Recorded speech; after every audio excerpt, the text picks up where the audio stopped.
ajuda já chegou. Esses efeitos exógenos são ajuda, é o que a gente está falando aqui. E estamos juntos, né? Sim, sim. E outra coisa que é muito, muito interessante, que é o seguinte, quando nós alteramos a nossa frequência e a gente sobe, a gente se torna intocável para esses seres. Né? Então, é isso que eles não querem. E é por isso que eles trabalham tão arduamente para manter a nossa frequência mais baixa. Porque a partir do momento que a gente desce essa frequência, a gente se torna alcançável. Se a gente está aqui, ó, não dá, eles não alcançam, eles não conseguem.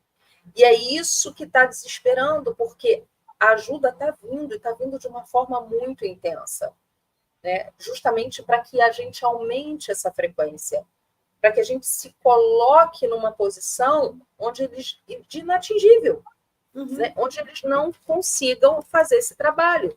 Porque se nós fizermos, e é uma quantidade, um percentual ínfimo da humanidade, olha o estrago que já faz. Né? E a gente fala assim, se aquele barbudinho maravilhoso, chamado Yeshua, passou aqui e fez o que fez, assim como Siddhartha, né? Um tempo atrás do barbudinho também passou aqui e fez o que fez. Uma pessoa, gente, uma. Imagina o que nós somos capazes de fazer juntos. O que nós somos capazes de fazer quando a gente descobre o poder que a gente tem através da nossa energia vital. Nós somos vessels, nós somos receptáculos de uma energia poderosíssima. E o que a gente faz com essa energia? Muita coisa. E é isso que a gente quer ensinar e aprender com vocês também, porque a gente também está aqui de aprendiz. Mas a gente consegue mexer um pouquinho mais com essa energia, então é isso que a gente quer passar para vocês, né? E vocês passarem adiante, aquele negócio da boa nova, e vão passando isso de uma forma, como ela diz, de experienciar, não é discurso, né? E aí a gente chega no hoje, né? Eles começam a impulsionar esses botõezinhos, e o que a gente está vendo aí com relação lá no país do hambúrguer, né? Os Estados Unidos, vamos falar aqui, né? O que está acontecendo lá nos Estados Unidos agora? O David Wilcock estava falando justamente sobre isso. Nós temos aí muitas coisas acontecendo, eu acredito que a gente entre aí. Né? Semana que vem a gente vai ter que trazer essas atualizações, porque tem muita coisa acontecendo. A família real está num bafufá lá, coisa tá pegando bonito, a fofoca cósmica rolando solta, porque o negócio ali tá esquisito, né? O Rorô Xixiu foi, né? Um grandão aí, né? Olha quanta mudança. Tá aí umas coisas esquisitas, né? Umas certas princesas aí sendo afastadas e a gente não sabe direito o que está acontecendo, né? Aí a gente tem aí a questão do filho da Lady Di, que não se sabe ao certo também o que vai ocorrer. Tem tanta coisa, tanta narrativa. São distrações, sim, se a gente se prender a esses fatos. Eu acho que a gente precisa olhar, observar, entender e fazer, ok. Não é para a gente ficar preso nisso, se ater a isso, tá? Estou trazendo aqui essa parte, assim, só essa pincelada, para dizer o seguinte, a gente precisa olhar para isso tudo e dizer assim, beleza, a gente já sabe que isso está acontecendo, nós já sabíamos que isso ia acontecer. E quantas coisas já vêm ocorrendo, né? Quantas coisas nós já passamos por aí. Mas é só para fazer assim, não é para deixar isso contaminar vocês, contagiar vocês. Tá? Olhem para vocês, olhem para dentro de vocês. Porque se isso te contagiar, já virou distração. E já mexeu com a frequência. Então, assim, conhecimento, beleza, tá ali, parou, passou. Tá? Não precisa mais do que isso. Dini, eu vou até mais longe, ou talvez mais perto, né?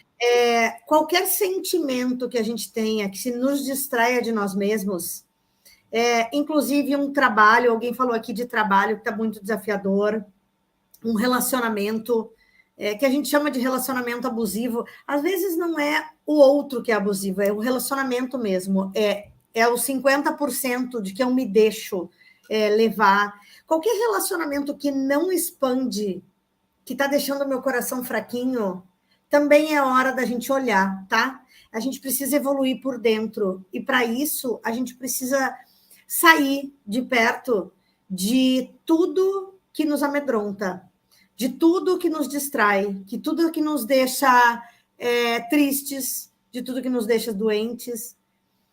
Então, às vezes é a mãe, às vezes é o pai.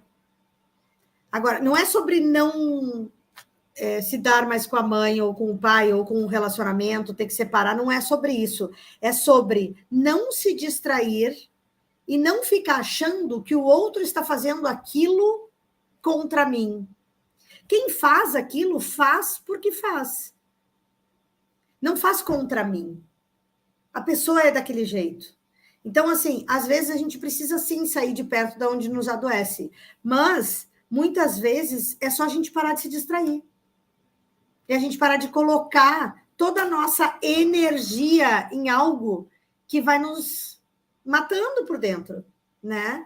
Então, eu acho que é legal a gente falar muito sobre isso, sobre primeiras coisas, primeira coisa mais importante. O que é importante para mim? Porque quando eu estou no agora, quando eu estou em mim, quando eu estou sabendo o que eu realmente gosto, que eu desejo, que faz bem, eu estou no agora. E o agora é imprevisível.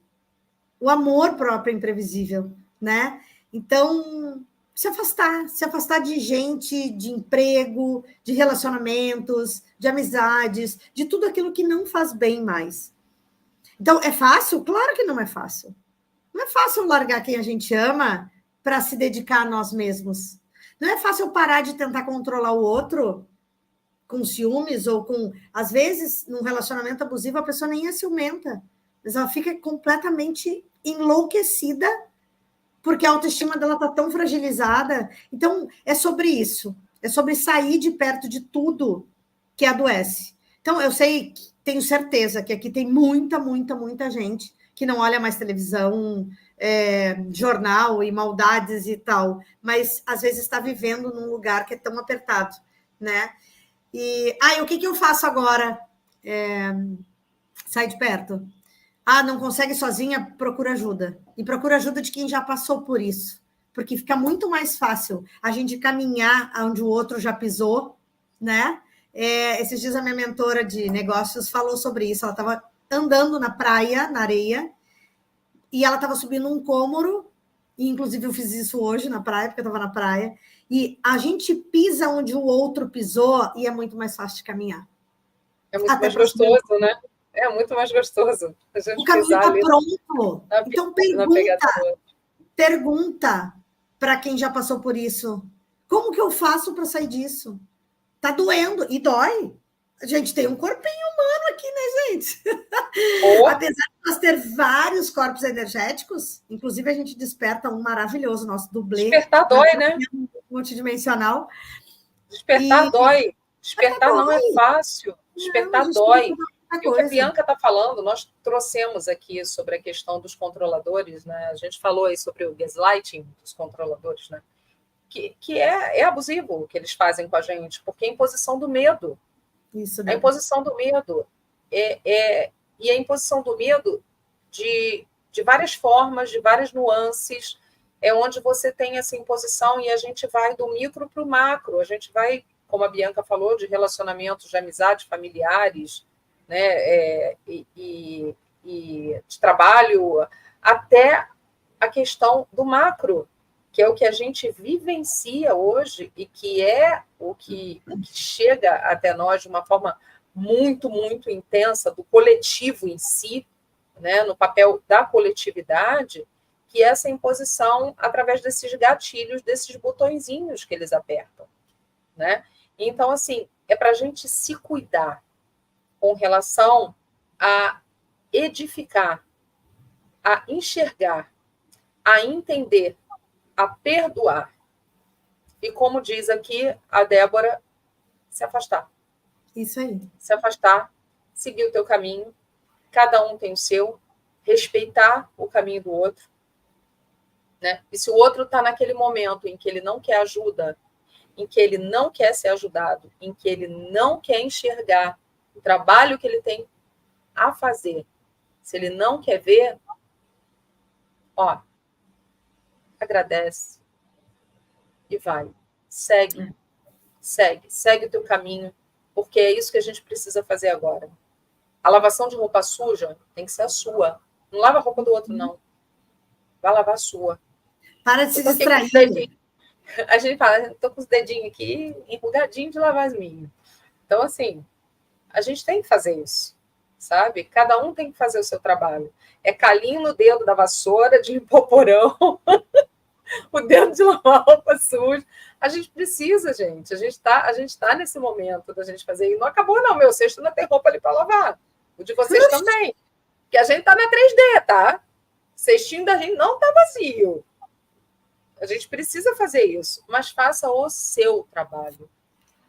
Faça o seu. O do outro é o outro. Não adianta você querer dar a mão para o outro, tá? Não adianta. Eu tomei uma puxada de orelha uma vez aí que foi assim. Não, se tá lá no fundo do poço, você der a mão, você vai para o fundo do poço junto. Então, assim, não adianta, sabe? É irmão, é tio, é primo, é marido, é mulher, é amigo. Não. Cada um no seu trabalho. Tu pode jogar a escadinha e falar assim, ó, a escada tá aí. Se você quiser, você usa. Tá? Isso aí. Se você quiser, você sobe. Você não vai fazer o trabalho do outro. Tá? Então, o nosso recado aqui para vocês hoje, né, no que a coisa está chegando naquele momento do ápice, a mudança está acontecendo de uma forma rápida, mais rápido do que a gente imaginava. Vocês devem estar sentindo essa questão da urgência. Então, assim, vamos lá. Vamos fazer o nosso trabalho. Vamos ajudar uns aos outros. Vamos nos ajudar uns aos outros. É isso que a gente precisa fazer aqui. Ajudar com amor. Se o outro está pedindo a tua ajuda, se coloca para ajudar. Não vai questionar o outro, sabe? Não vai falar... porque... Ajuda, sabe? Atitude, ação. É isso que a gente precisa fazer. E ajudar a si próprio. Essa é a maior ajuda que a gente vai dar agora. Seu trabalho interno. Né? Deixa eu trazer aqui a Bia tinha falado da pergunta do Aleph. Ó. Tá aqui, ó. Me veio uma coisa na cabeça agora. Dependendo do estado emocional da pessoa, isso pode interferir na visão remota? Estresse, preocupações, depressão podem atrapalhar no processo? Sim, podem atrapalhar no processo. Mas, se você equalizar a energia, e Aleph, vamos lá, a gente que está aqui batalhando, batendo, a gente sabe que naquele momento a visão remota em si ela é muito técnica, tá? Então você vai ter um impacto um pouco menor desse tipo de sentimento, mas claro que existe um impacto. Quando a gente fala da visão consciencial atrelada à visão remota, sim, porque a gente tem que estar despojado de certos julgamentos. Claro que a gente não precisa estar lá no nível búdico, não, tá? Esquece isso. Mas sim, por isso que existe todo um trabalho de relaxamento, de conscientização antes, de preparação, para que você consiga amplificar o teu campo. Né? E ali você também não vai se manter o tempo todo. Você vai dar uma caída ou não, mas ali naquele momento, sim, é por isso que é tão importante a preparação. É uma preparação técnica, não deixa de ser. Né? Então, é muito fácil a partir do momento que você sabe utilizar os gatilhos para que você consiga clarear essa visão. Quer falar, Bibi? Quero. Quando a gente está em treinamento para que a nossa mente não atrapalhe, quanto mais a gente tiver focado nisso, mais a gente vai conseguir. Então, assim, é técnica, né? Mas quanto mais meditativo, entre aspas, a gente tiver, mais a visão remota, né? Mais as coisas vão se colocar mais rápido. Mas tem toda uma técnica, tem um treinamento, tem um jeito de funcionar, e é treinar, né? É como na academia lá, é um músculo. É um músculo. Quanto mais eu vou, chega um dia que eu vou olhar e vou dizer assim, eu estou indo faz 3 meses e nada aconteceu. Daqui um dia, do nada, eu olho pelo espelho e falo, nossa, mas que músculo é esse aqui? De onde é que veio? Se ontem eu, né, não tinha reparado. É mais ou menos isso quando a gente começa a entrar em conexão. A gente olha para dentro. A gente começa a olhar menos para fora, a gente controlar menos o externo e olhar mais para dentro. E daí a gente começa a ter uma percepção muito mais forte, muito mais gradativa e é gostoso, né? Quando a gente começa a funcionar diferente, né? A gente fala muito em funcionar diferente nesse planeta, porque realmente a gente precisa sair daquilo que a gente sempre acreditou e a gente ir para um outro lugar, um lugar de uma visão muito mais acima, de uma visão muito mais carinhosa até, sobre tudo, né? E sem julgamento. Eu sempre falo que as coisas são sem julgamento. E a Ana falou uma coisa bem importante, e que a Miriam falou sobre o trabalho, que é difícil de sair do trabalho, mora numa cidade pequena e tal, mas a Miriam falou, eu estou convivendo com uma pessoa assim, mas essa pessoa não me afeta mais, porque eu sei que isso é dela. E é isso. E é isso. A gente precisa trabalhar muito dentro de nós para que o externo não interfira dentro de nós, né? Então, assim, para tudo, inclusive para a visão remota, inclusive para fazer uma terapia, inclusive para atender terapeuticamente, de todas as formas. Eu acho que é isso. Eu acho que é a gente se desligar do externo, se desligar do outro. É sobre olhar para si mesmo, olhar para dentro, né? Exatamente isso.